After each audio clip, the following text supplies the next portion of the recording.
So today we have a very, very big update to talk about in the competitive League of Legends world. One of really the most accomplished in some ways Western players of all time, a very, very popular fan favorite, kind of all-time great player in Broxah has some new big news coming out. Obviously, this guy has done a lot of crazy stuff. He had some good years for Fnatic. They made it to a world final. He's gotten out of groups at Worlds multiple times. He's had so many great classic performances, in the LEC and at Worlds. I'm just thinking about that Lee Sin play where he made, around the Dragon Pit where he gets caught out in a play, kicks the guy back, jumps into the Dragon Pit, gets out, gets a kill.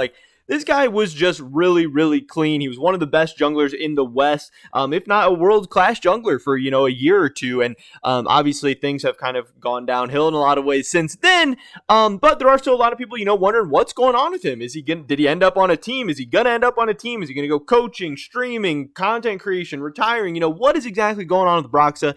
And today I think we know a little bit more about what the future has in store for him. So definitely drop a like if you guys do enjoy this video. I would appreciate that so much. And with that being said, let's get right into this. So, taking a look back at Broxah's story, again, very, very crazy. Obviously, this guy came up with Fnatic Academy, then finally broke into the scene with Fnatic in February of 2017, where he stayed with Fnatic for, 3 years, 2017, 18, and 19.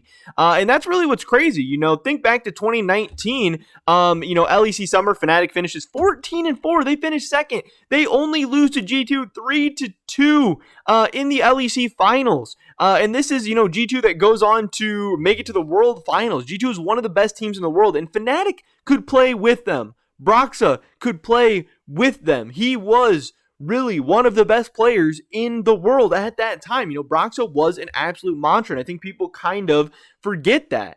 Now, obviously, Fnatic then goes on to win the regional finals. They go on to Worlds. They get out of groups. Yes, they get 3-1 by FPX, but again, kind of an unlucky draw for them there. They do, draw the eventual world champions who then 3-0 G2 in the finals. And G2 look good at this tournament. G2 has beaten a lot of other teams. It's not like G2 just had a finals appearance gifted to them or something. It's not like they played a bunch of scrubs. G2 was a great team who made it to the finals. And FPX, obviously then dominated them in the finals. They were a very, very good team. G2 gets 3-0'd by FPX in the finals.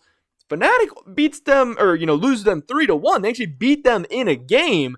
But, this was kind of the beginning of the downfall for Broxah, some people were starting to question at this point, just how good he was. This wasn't necessarily his best year with Fnatic. Obviously, the year before, they were in the World Finals, and then he started to decline a little bit, and that's obviously why, maybe he was looking to move on, maybe Fnatic was looking to move on or whatever, but he ends up heading over to the LCS, and it just goes bad right away. He has some visa issues, so that definitely contributes to some of it going on. Shermfire has to start the season. Doubleth playing bad. He's talking about spring split, doesn't matter.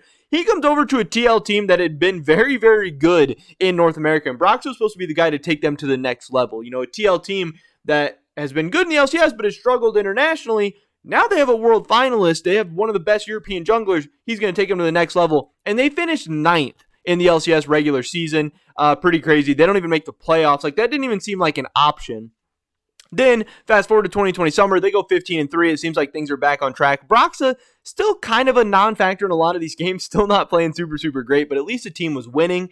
And then, they're the number 1 seed, but they don't even end up making it to the finals.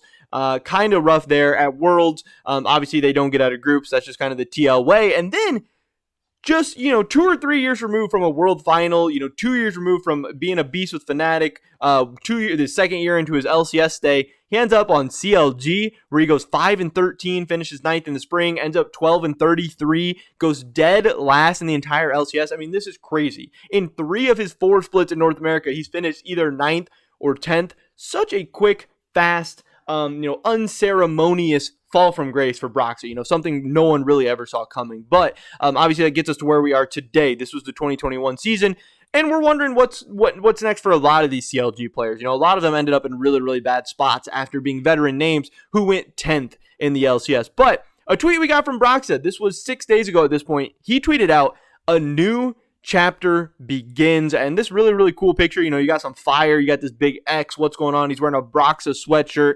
And I thought this was really, really funny because, Fosty put it best. He said, I dead ass thought you joined Excel. And I think a lot of people thought that because, he just had the giant X. I don't know if this is a new Broxah logo or if this has been his logo. I've never, really followed Broxah's content or anything too closely, but if it's a new logo, I think it's pretty cool, but still funny that it, looked like he was joining Excel, maybe as like a coach or an analyst or, maybe going to BTXL or something like that.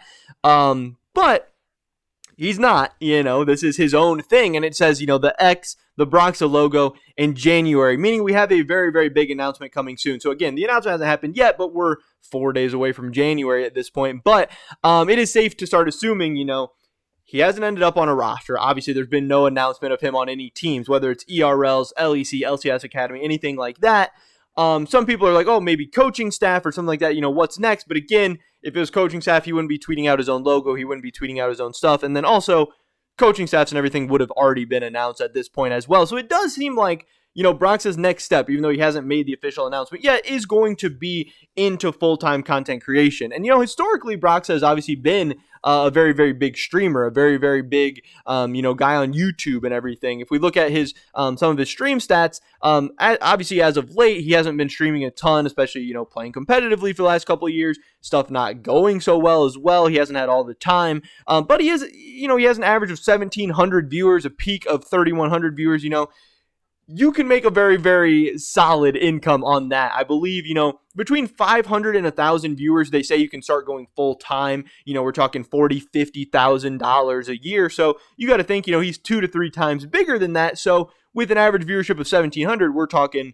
$100,000 to $150,000 a year. Obviously, he's fine off that, and that's not even including sponsorships. That's not including YouTube. That's not including anything else he wants to do. And obviously, he made a decent amount of money throughout his playing career as well. He got to come over to North America, cash in a nice check with TL, even if he never made a crazy amount of money with Fnatic. Now, the amount of money he made from, competitive League of Legends is not going to last him forever. He was only like a pro player for like 4 or 5 years, but he should be in a good spot. He is set up for success in content creation and everything.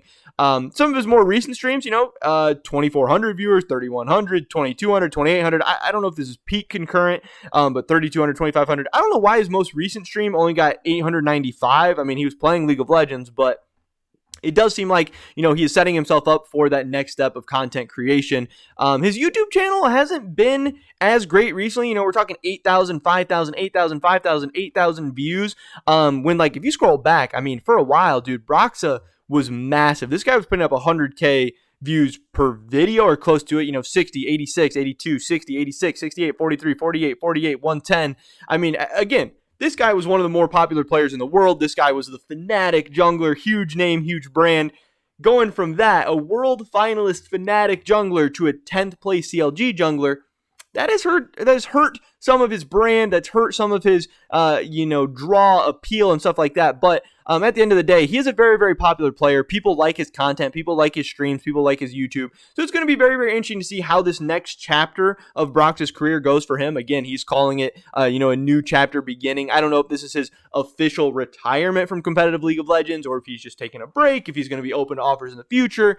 Does he want to get into coaching or anything like that? But, I definitely believe that he can live a very, very comfortable life, at least for the next, however many couple of years. Who knows where League of Legends, content creation, anything's going to go, being a full-time content creator. And it does seem like that is the direction he is headed. So if you're a Broxah fan or just curious, about League of Legends competitive in general, wondering, what's going on with him, where is he going to go, where is he going to end up, it does seem like, he will not be around in the scene, but he will be around in the scene still. I'm sure he's going to talk about the competitive scene. I'm sure he has so many stories to tell from his years and everything going on.